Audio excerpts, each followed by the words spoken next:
Hey everyone, welcome back to another edition of my videos. Today we are in day number 11 of analysing our classical games. This is not a particularly long game.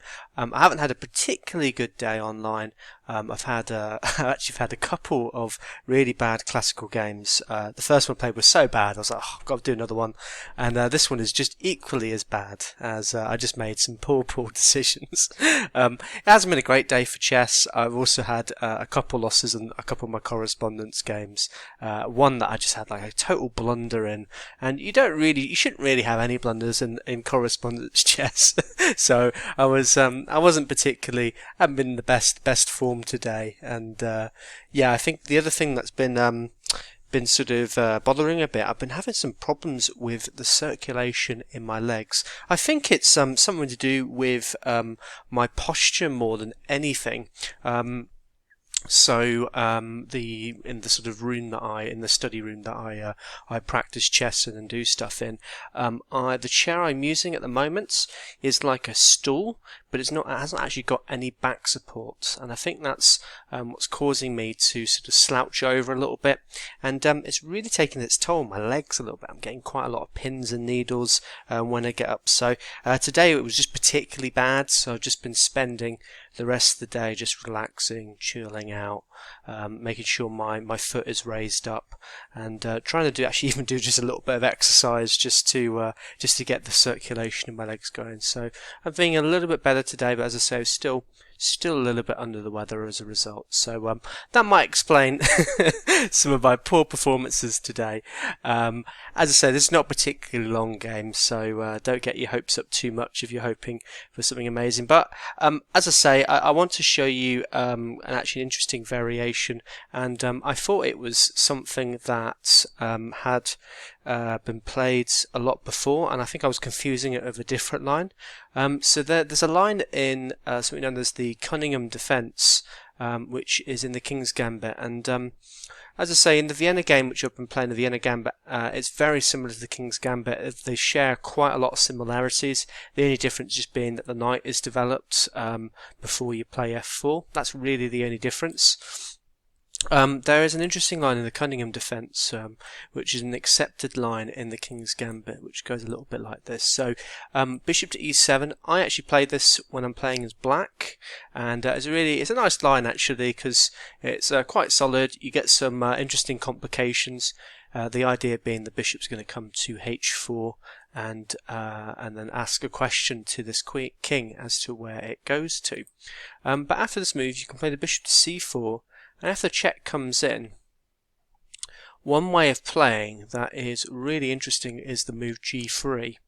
And this is known as the Bertin Gambit, essentially, or actually I think it's got another name as the Three Pawns Gambit. And the idea of it is white is going to give up 3 pawns, but he's going to get quite a big attack out of it. And it's interesting to see. I'm looking at the Lichess database. This has been played 15,000 times, but as soon as I go to the Masters database, there's not a single game on the Masters database. So this is purely a blitz weapon. And I've got to be honest, I think I need to stop playing these sort of crazy things in some of the classical games, because they don't. Against a player who's got a bit more sound mind and sort of taking his time, they can kind of find quite adequate defences against this. But in any case, if you go to the Lichess database, f takes g3 is the most popular move. So now threatening to come in here. Well, actually, this is the main threat coming here with a discover check, hitting the rook with a pawn promotion. So here we do the audacious move castles. And after g takes h2, which is university play, king to h1, and weirdly enough, this king is actually quite safe here. Although this pawn is right in front of it, actually this is acting as a shield for the king, and it's a really interesting line. But I'll be honest with you, it's probably not all that sound. Although white is getting some potential. All kinds of threats coming in, so black's got to be incredibly careful. But a key move here to really give black some decent equality, just playing the move d5, is a very thematic push in these particular lines. After bishop takes on d5, knight to f6, now forking this bishop and the pawn. And I think black is going to do fine here, although there are still some really complicated lines. First, the top line that's coming up here, bishop takes on f7, just phenomenally crazy, so giving up another piece. But as I say, black's going to regain a piece here on the bishop and get his pieces to some really good squares. Bear in mind, after this knight captures, this knight is then pinned, so there's some complications there. But as I say, that didn't happen, so none of this happened in fact, but I bring up this line because it was very similar to what was played. So I did obviously our Vienna game, which you've been practicing, and I'm thinking maybe not so much scrapping the Vienna Gambit, but looking at some other lines like I've been looking at the two knights defense, two knights opening a little bit, and maybe playing around with that just to kind of give myself a nice position as opposed to a bit of a double-edged position. Because as I say, I think I generally like to think I can outplay most of the people that I go up against just playing normal things as opposed to more wild things. But anyway, so d6 was played, not the most popular variation. You can actually transpose into a like a more traditional Philidor defense. I think after this, it almost goes into a Philidor, oh no, maybe not. Oh yeah, here we are. So we get like a line variation type thing of the Philidor. So I can choose that if I want to, but I played f4 anyway. And this is a slightly different Vienna Gambit. It's known as the Omaha Gambit. After e takes f4, knight to f3, and here my opponent played bishop to e7, so it looks very similar to a Cunningham defense. So as I say, I kind of knew that this bishop's going to come to h4, so I was like, okay, let's get the bishop out of the way. And after bishop to h4, the most popular move really is just king to f1, much safer. The king is, as I say, is quite safe here, and although it doesn't really allow this rook to come out, Black could be asking himself, actually, what am I doing with this bishop? Is it really all that good? The difficulty in this particular line compared to a normal Cunningham is this bishop comes up much quicker than in the other lines because this d6 move has already been implemented. But it still scores quite well for white. d4 is very strong, and white's going to get decent control of the centre. He's going to recover a pawn here, and he should do absolutely fine. This line gives it, according to the engines, 0, so total equality here. So instead of that, I played the audacious g3 after f takes on g3 and castles, and allowing him to capture here. So this, as I say, it's a really interesting line. As you can see here, I have given up 3 pawns, but I've got total control of the centre. I've got similar things. I've actually got an extra piece developed compared to the normal Bertin Gambit. After bishop to f6, the engine really likes my position. It's giving it plus 0.8. Well, actually, it's gone down a little bit, maybe 0.6 now. So, okay, it's now all right. It's returning to equality now. So after depth of 21, it's now saying, yeah, actually, black's all right here.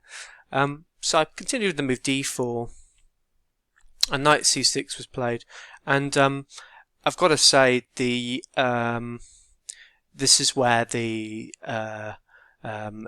opening book really favours black in this position. There's a really tricky move to find here. It's really only with the engines that we can see it. You have to play maybe a move like queen to e1, which looks totally odd and bizarre and uncharacteristics of this position, but we're going to be looking to try and push this e5 break here.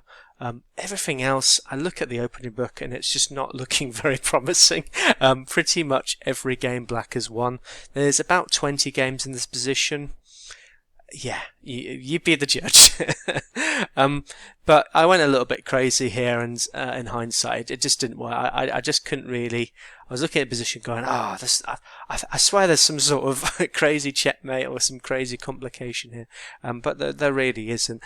And I play the move bishop takes on f7, which is just a terrible move. The king takes on f7. You don't need to look at this game any longer. It doesn't end very well.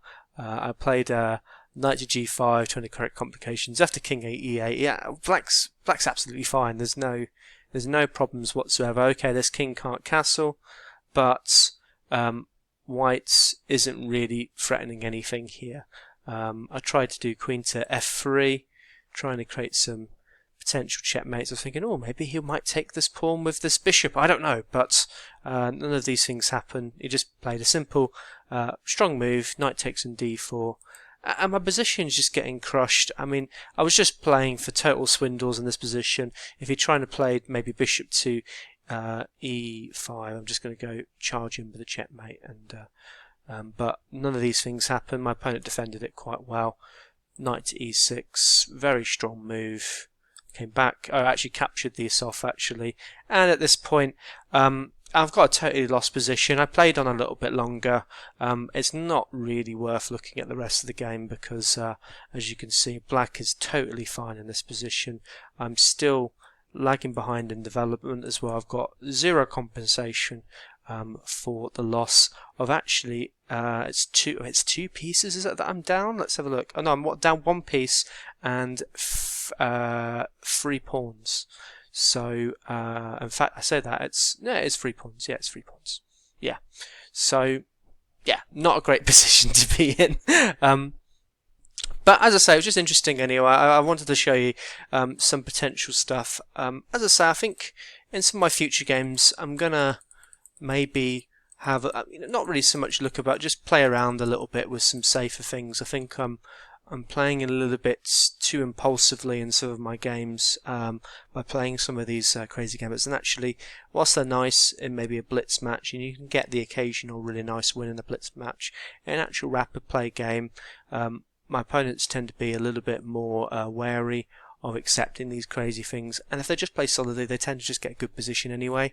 So without your opponent really trying that hard to try and outplay you, they're already winning the game.